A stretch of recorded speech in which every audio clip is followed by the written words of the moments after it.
Oh, Lord. Again? Friggin' again. Okay, fine, we have to do this. Former nudie sapphic model and current First Lady Melania Trump just announced a new business venture to make money while in the White House. And worse, you're not going to believe what it actually is, folks. Having any leftover wine from yesterday? Pour a glass now. Welcome to Occupy Democrats. I'm David Reddish. And once again, please remember to subscribe to our channel. We are in the midst of our subscriber drive at the moment as we edge closer to 2 million to close out the year.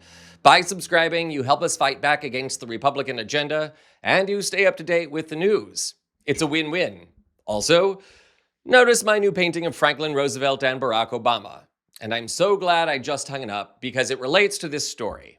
Yesterday, I got to explain to my 7-year-old niece who these two great Americans are, why FDR is the greatest president of the 20th century, and why Barack Obama is the best of the 21st.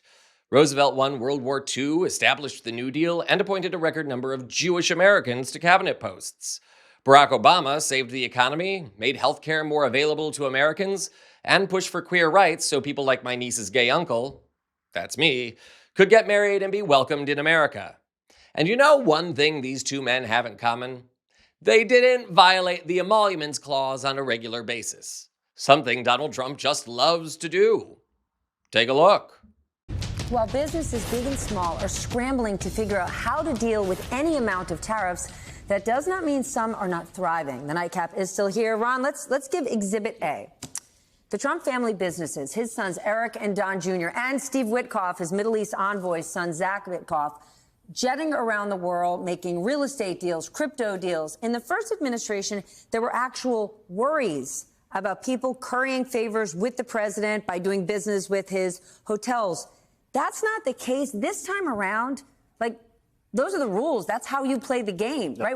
When you look at why Truth Social trades so well, look at who the holders are. There's a good chance those are hedge funds that are trying to curry a favor with the president when it comes to a TikTok decision. And some foreign entities. I mean, I wish someone would actually now do the work on this, because I believe firmly that the Emoluments Clause is being wildly violated, because there's foreign money coming into his meme coin. There's foreign money that may very well come into this new club. And again, a way to curry favor with the president at $500,000 for a membership. There are all these things going on that in our past would have never survived. And all that says nothing about accepting gifts from private companies, planes from foreign governments, or generally forcing everyone to kiss his cottage cheese looking behind. Ugh.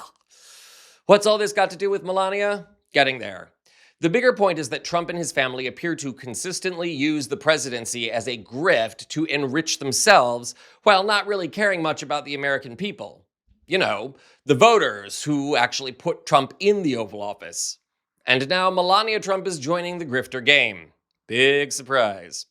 Earlier this week, we reported that Donald Trump is insisting that if the Hollywood studio Paramount buys Warner Brothers, that in order to get approval from the Federal Trade Commission, Paramount needs to make Rush Hour 4, a sequel to the early aughts comedies directed by noted homophobic hack and sexual predator Brett Ratner.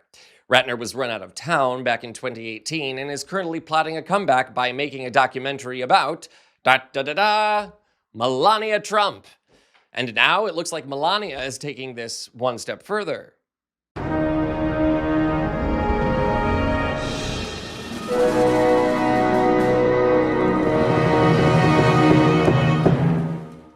Earlier today, Melania Trump announced she was forming her own production company dubbed Muse Films. Its inaugural film will be the Brett Ratner-directed documentary we just mentioned. It's not clear at the time of this report what other films Muse will spearhead, though writer Paul Rudnick, the man who wrote the movies In and Out and Addams Family Values, among many others, suggested Melania begin with a remake of Pretty Woman, where the female lead is called a top model and entrepreneur. He also suggested a Hallmark movie about a girl from Slovenia who marries Justin Trudeau, and an action movie called Offshore Accounts. Look, we will leave it to legal scholars as to whether or not Melania's establishing of Muse Films violates the Emoluments Clause on a technical level. Regardless, though, it's clear Melania is using her status as First Lady to establish the production company and promote her new documentary. The next thing you know, she'll want to replace Nicole Kidman in all of those ads for AMC theaters. Can't you just see it? We come here to fall in love. Heartbreak feels good in place like this. Pretty Woman was my biopic. Dude, movies are having enough trouble attracting an audience at the moment. Melania Trump isn't going to add to their enthusiasm. And her new production company somehow manages to be an insult to moviegoers and cameras, not to mention good taste. When will someone call out this kind of grifting? In the meantime, I do have a suggestion for a sequel to Melania's documentary. A movie about a mail-order bride who divorces her slovenly and decaying husband and goes home to the country of her birth. She could call it Return to Sender. You just know Donald still has those receipts. This is Occupy Democrats.